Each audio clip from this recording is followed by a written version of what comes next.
Yes, sir. Against our advice, our client wants to proceed. You objected to their request for me to determine this automatic stay. Based upon what our client has instructed us, yes. Tina Knowles just divorced her husband, and now she's secretly FaceTiming her cheating ex, Matthew Knowles, who's still married.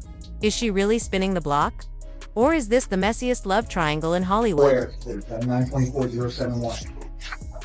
Call for an automatic stay while they were aggravators. They go to membership, and again, there are things that the jury would have to find before going into penalty. Not aggravator, that's the definitely aggravator, that's the gang enhancement itself, Your Honor. That was charged. He was charged in committing the murder for the furtherance of the gang, which is an aggravator in terms of the guilt. something that they would have to find by way of an interrogatory. At his most recent court appearance, YNW Melly made headlines for a dramatic outburst, this time aimed directly at his own legal team. For the first time since his case began, Melly openly defied his attorney's right there in the courtroom, raising his voice and visibly expressing frustration. According to reports, today's hearing marked a major turning point, as the rapper broke away from his lawyer's advice in full view of the judge, court officials, and the public. Judge, just so again the record's clear, given Judge Murphy's order, and there would be an intent to comply with it, what the court is compelling the state to do is to go forward with evidence that has been suppressed. In other words, we would not be able to use that evidence. You can't. Right. It's suppressed. That's exactly. The heated exchange in court wasn't just about legal strategy, it centered on evidence prosecutors are using to try and link YNW Melly to a gang. A major point of contention: a Facebook post showing Melly alongside Young Thug, which authorities claim connects him to the Red Street team.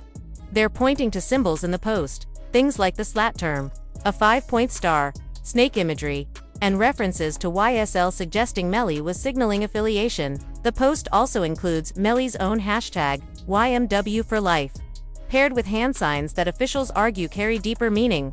In court, footage captured Melly visibly upset with his legal team, and those present say they overheard him shouting, "I don't care. I'm not in no gang. They can't prove that." The moment revealed just how high tensions are running, and how deeply.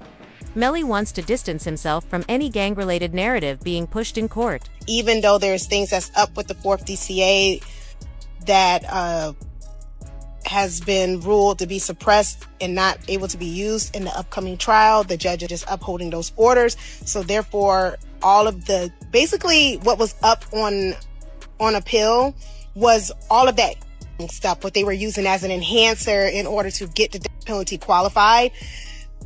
The judge ordered all of that to be suppressed. So moving forward onto the new trial, the state will not be able to bring in that evidence. What's really driving YNW Melly's courtroom frustration might surprise you. It's not just the evidence itself, but what removing it could mean for his future.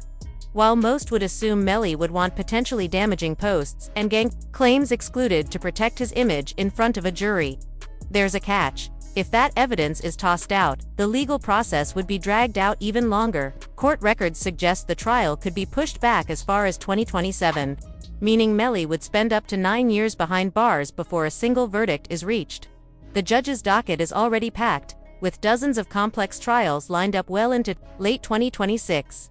The prosecution, on the other hand, is pushing to delay the trial again in order to introduce even more evidence they believe would lock in a life sentence.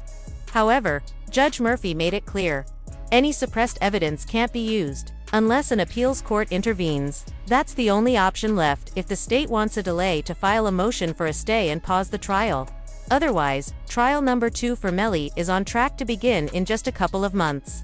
The tension was so high that even Melly's mother took to Instagram Live after court to share updates on when the trial is now expected to officially begin. Based on the information, you can't really tell the court precisely which locations these phones are following, can you?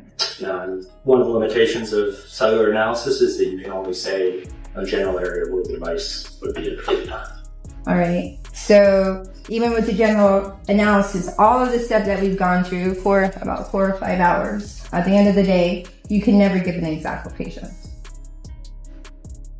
True. And could you tell if somebody was walking around a car with the phone? Would you be able to tell that? No. So it'd be your testimony that this phone, 9807.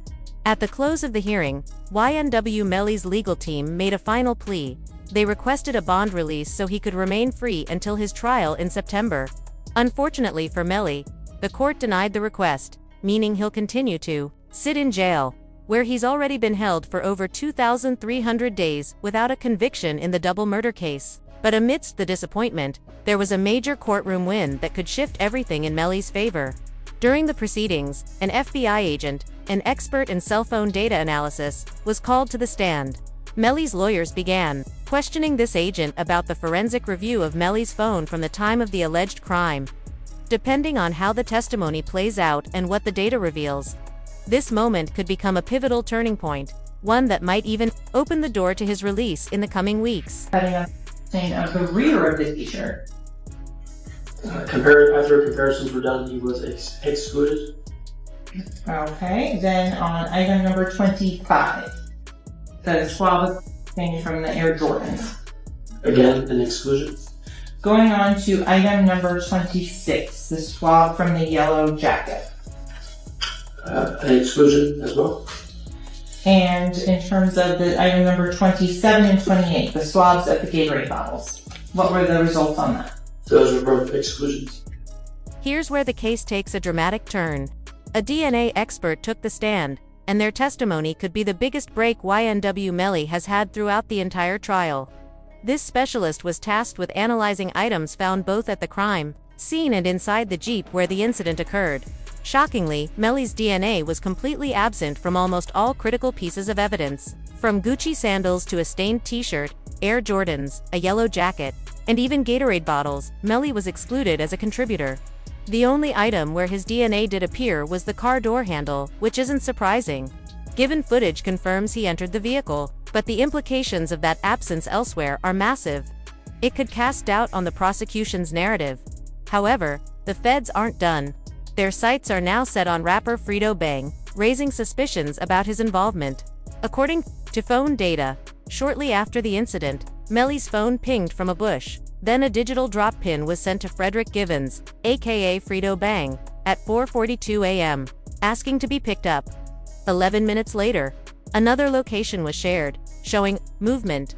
Investigators claim this sequence proves that Frito scooped up Melly immediately after the crime. What's more, they're digging into metadata, message history, and geolocation, what the feds are calling digital leashes. Their goal: to pin down exactly why Frito Bang came to get him and whether he's now a key piece of a much bigger puzzle. In a major twist in the YNW Melly case, the court has officially filed a no communication order, effectively putting a wall between Melly and his co-defendant, Cortland Henry, aka Bortland. This order prohibits any interaction between the two: no talking, no shared legal counsel, no indirect communication whatsoever. The move comes amid growing pressure from prosecutors, who have been trying to flip Bortland against Melly by forcing the two to be tried together in the upcoming trial. Prosecutors are banking on the separation to create distance and tension, hoping it pushes Bortland toward cooperation, essentially setting the stage for one to potentially turn on the other. So what you're also going to find out is while Mr. Devins is out there on the side of the road, 4 in the morning, 4:42 specifically, he sends a drop pin, digital homing beacon, to his current location, to one of his friends, Frederick Givens. Frederick Givens is also involved in the music industry, and he asked to be picked up. Frederick Givens, then about 11 minutes later, is sent another drop pin, where Mr. Devins has moved a couple of meters. What you're going to find out as well, though, is these digital leashes, they have more than just phone call. The YNW Melly case has spiraled into one of the most complex, high-stakes legal battles in